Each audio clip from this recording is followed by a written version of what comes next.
Assalamualaikum warahmatullahi wabarakatuh. Saudara-saudara yang selalu dirahmati Allah, hidup di dunia itu memang bukan berarti kita tuh akan senantiasa lepas daripada ujian. Artinya selama masih kita hidup di dunia, ya pasti Allah pasti akan memberikan kita ujian. Allah pasti akan memberikan kita sesuatu yang Allah itu melihat dari situ seperti apa kita menyikapi semua yang Allah berikan itu. Nah, misalnya Allah katakan di dalam surat Al-Fajr, fa'ammal insanu idza mabtalahu rabbuhu fa'akramahu wa na'amahu fayaqulu rabbi akraman wa amma idza mabtalahu faqadara alaihi rizqahu fayaqulu rabbi ahanan. Jadi Allah katakan manusia itu ketika Allah berikan kepada mereka sebuah nikmat-nikmat gitu kan ya, lalu kemudian mereka mengatakan bahwa oh Tuhanku memuliakan aku. Tapi apabila Allah memberikan kepada mereka faqadaru alaihi rizqah, Allah kemudian berikan rizkinya tidak seperti yang mereka inginkan, tidak seperti yang mereka pinta, tidak sebanyak yang mereka harapkan, maka langsung mereka berkata Rabbi ahanan, ya Allah kayaknya Allah menghinakanku. Padahal sebenarnya tidak seperti itu. Yang Allah berikan tetap sama kok. Misalnya di dalam surat Al-Fajr tadi ayat-ayatnya diawali dengan kata-kata yang sama. Fa'amma idza mabtalahu gitu kan ya. Jadi mabtala itu asal kata ibtila. Ibtila itu artinya adalah bala. Bala itu artinya adalah ujian gitu kan ya. Jadi sama-sama ujian.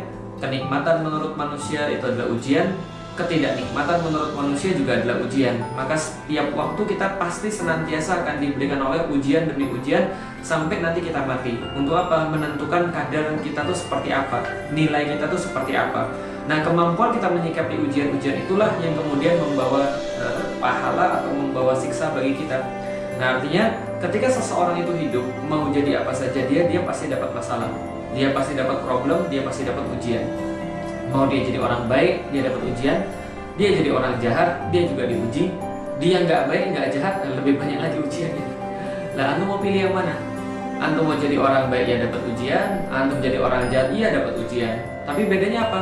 Ujian-ujian orang baik, ketika dia diuji oleh Allah Subhanahu Wa Taala, maka Allah akan menyertakan kenikmatan di situ. Allah akan menyertakan kebaikan di situ. Allah akan menyertakan kebahagiaan ketika dia diuji itu. Walaupun dia sedih, walaupun dia sakit, walaupun dia merasa tersiksa, tapi masih ada kebaikan yang Allah beri di situ, masih ada kenikmatan yang Allah beri di situ. Tapi kalau antum berbuat maksiat, maka senikmat apapun ketika antum berbuat itu, maka seenak apapun ketika antum kemudian melaksanakan itu, pasti akan ada ketidaktenangan yang Allah berikan kepada orang itu. Lah, bukankah yang antum minta dalam hidupan itu? Ketika antum masih jomblo gitu ya, antum minta agar antum sakinah. Ketika antum nikah, antum minta agar antum sakinah.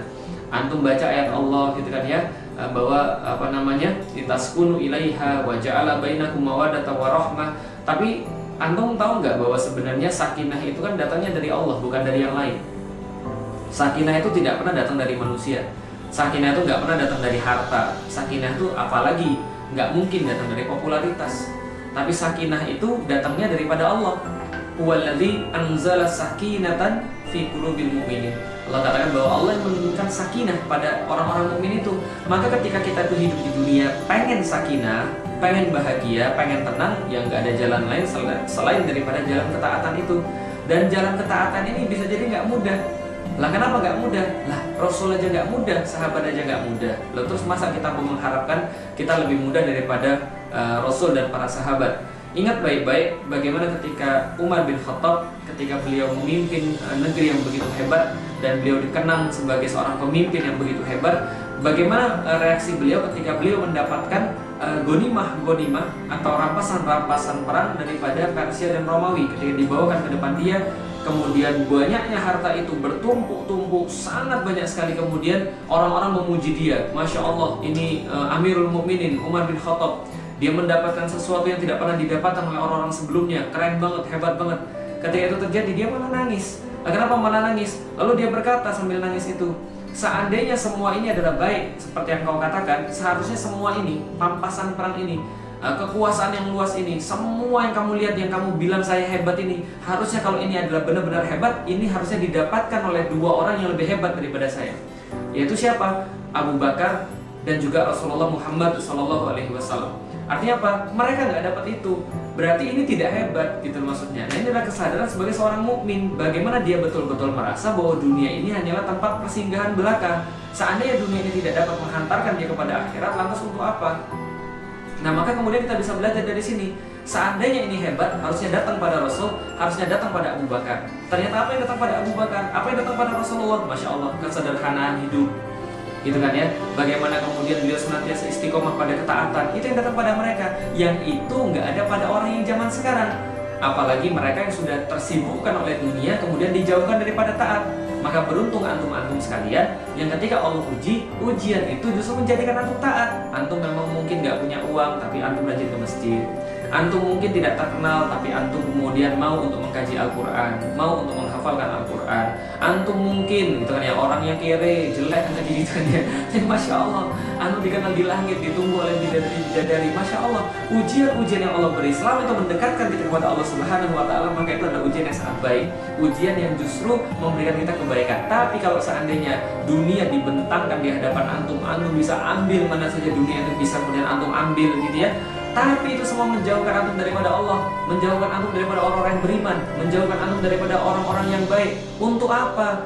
Kalau sana itu baik sudah terjadi pada zamannya Allah, terjadi di zamannya Rasulullah dan terjadi di zamannya Umar. Lah, tapi justru yang diberikan lapang-lapang dalam hal harta itu, yang diberikan kemudian dunia itu justru siapa? Korun, Fir'aun, itu yang diberikan. Lah, antum mau nyaingin Fir'aun, antum mau nyaingin Korun. Lah mereka aja sudah dapat lebih banyak daripada antum, terus nggak puas. Terus pas terakhir pas sudah mau mati, mereka mau syahadat, mereka mau bertaubat, tapi Allah kemudian tidak memberikan itu, Masya Allah. Maka ketika antum sudah diberikan jalan hijrah, saudaraku, teman-teman sekalian, insya Allah di jalan hijrah ini, ketika antum sudah ditunjukkan jalan hijrah itu, ambil. Ketika antum sudah ditunjukkan jalan hijrah itu, ayo jalan bareng-bareng. Sulit, iya, tapi kalau antum nggak jalan, lebih sulit lagi. Nah, bukan yang kemudian Allah sudah nyampaikan kepada kita dan kita minta juga tiap waktu kita minta pada Allah, ihdinas siratal mustaqim siratal ladzina an'amta 'alaihim ghairil maghdubi 'alaihim waladdallin. Lalu Quran apa lagi kemudian contoh-contoh di dalam Al-Quran? Orang-orang yang menjauhi Allah dan bagaimana kesudahan mereka, orang-orang yang mendekati Allah dan bagaimana kesudahan mereka. Kalaupun sulit, insya Allah sulit itu ada akhir. Kapan? Mati, selesai. Nggak ada lagi yang lebih daripada mati. Nggak ada siksaan lebih daripada mati. Selesai ujungnya. Tapi yang nggak enak itu adalah apa? Coba lihat ya, ini hidup di dunia cuma sebentar.